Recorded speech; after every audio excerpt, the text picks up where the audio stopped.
So our culture is definitely a Christian culture. That's religious, Cristina, but not necessarily Christian. Let's take, that's part of our identity. The rich man in his castle, the poor man at his gate, the Lord God made them high and lowly, each to his estate, was an endorsement of medieval feudalism. It was an endorsement of, keeping inequality as it is. But that's not Christian, that's religious. But that's not God-given. Yes, that was written by a Victorian lady, and it was an expression of her values. It was an expression of religious values, but I would say not Christian values. And we need to make a huge distinction between the two, because the two are not the same. But Jonathan, I think that, as I said, we have a culture that is Christian, and it comes in.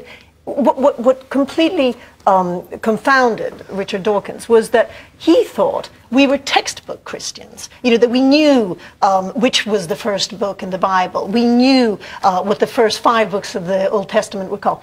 No, that's not the kind of Christians we are. We are everyday Christians. It informs our every life, and it means that we do believe in charity, and we do believe in helping others, and we do believe in turning the other cheek much, much more than if we were a totally secularist culture.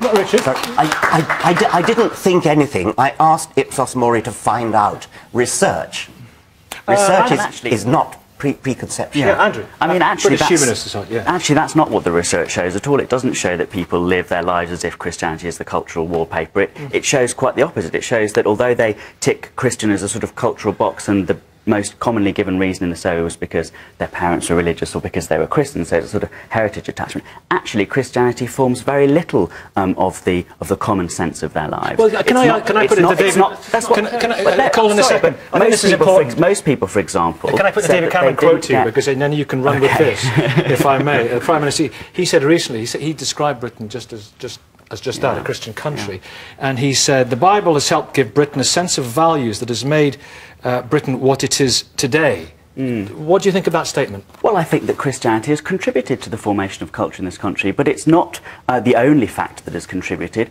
It depends when you start the story. Of course, if you start the story when this country became Christian, Christianity lies at the beginning. If you started earlier, you're with the Romans and Greeks. If you start it later, you're with the secular Enlightenment. So it's artificial and arbitrary to some extent where you start the story. Lots of influences have shaped us.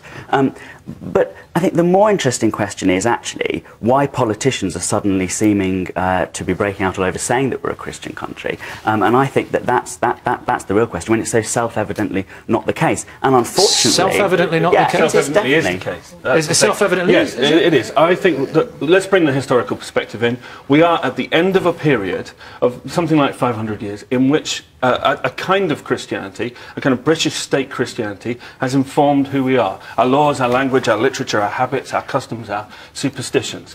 That period, because of the way that the church and the state of the crown are pulling apart, and because of the way that our population is changing, is coming to an end. And so people are asking, well, what does it mean? What do we do? Do we throw that away? Do we keep it? Is there something about that we can have and keep going with? It's a mere speck in the span of time, isn't it? Well, of course, but we're asking at the moment, is this country that we're living in informed by Christianity? Yeah. Does it have a residual... The Archbishop of Canterbury said we were haunted by Christianity, which I think is a good way of putting it.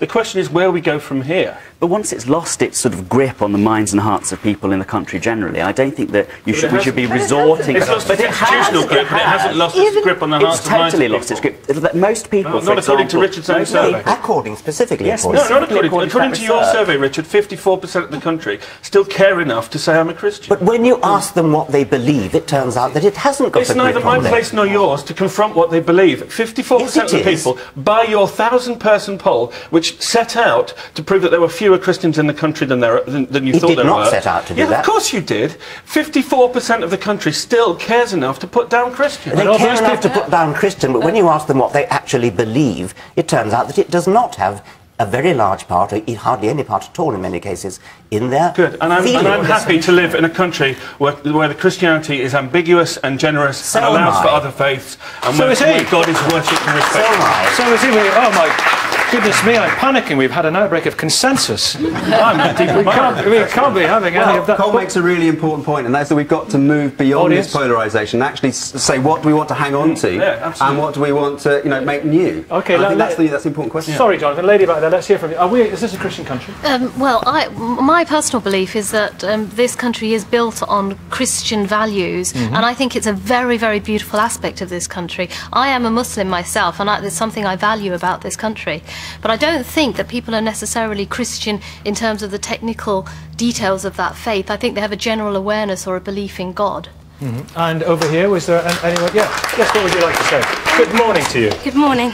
I think we're talking, well, both sides really are talking Christianity in an incredibly practical way. And I don't think we're actually addressing the fact that we have a very moral country.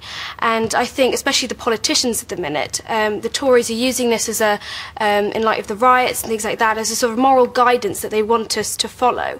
But although I don't like the Tories, I do think that our country isn't Christian in a practical way. The Queen is our head of state, she's head of the Church of England, but realistically it's the government that leads us. We don't attend church, but I think people do still hold those values. Then again, I think most religions offer those values. I think it's very much geographical, actually. I think that the Far East is incredibly moral, and that's, whether that's because of Islam or whatever other religion. Okay. I think it's not as practical as we're talking here. Well, those are interesting questions there, but thank you for that. The whole idea, though, of this sort of slightly vague and some say wishy-washy, but some say comfortable and gentle form of Christianity, and tolerant, as Cristina says we have in this country.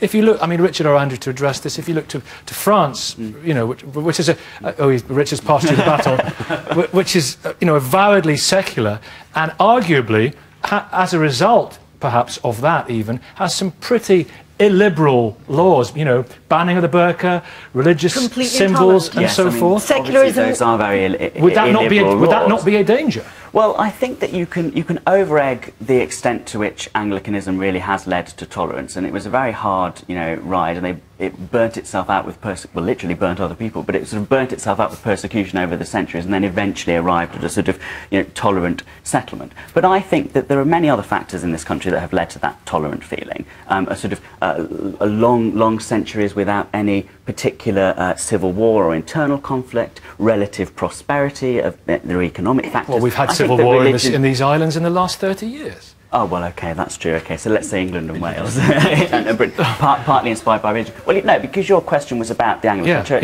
which is only established in... It was on Christianity in these islands, kind of, Well, there are many Christians in France as well, so that can't really be the dividing factor, and indeed the French state funds various Catholic groups even because of its secularism. My argument would be that, yes, this is a very tolerant country, and that's very much to be welcomed, but I think that the sort of things that the establishment of the Church of England and the artificially inflated Christian figure preserves are far from tolerant. That 72% figure, for example, has been used to justify not just existing state-funded faith schools that discriminate, but an expansion of them. And it's at the hard edge of political debate that figure is used to actually inflict damage on other people, and that's the problem, and that's why the survey is important, because it shows that those people who are in that 72% or whatever it turns out to be... They're very popular. A lot of people want to send their children to them. There's some of the specifics... Well, not the academically failing ones. So they only want to send their children. Some of the specifics... I would not ban the burqa. That is illiberal. Some of the specific questions on theology are interesting as well. I'll come to you in a minute, Dr. Katme, but I'm interested in this one. Rowan Williams quite recently said,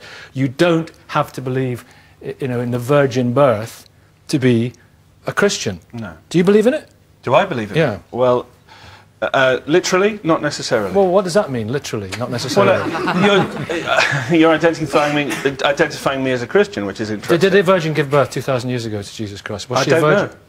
I don't know, Nicky. I know that the Bible... Does it matter?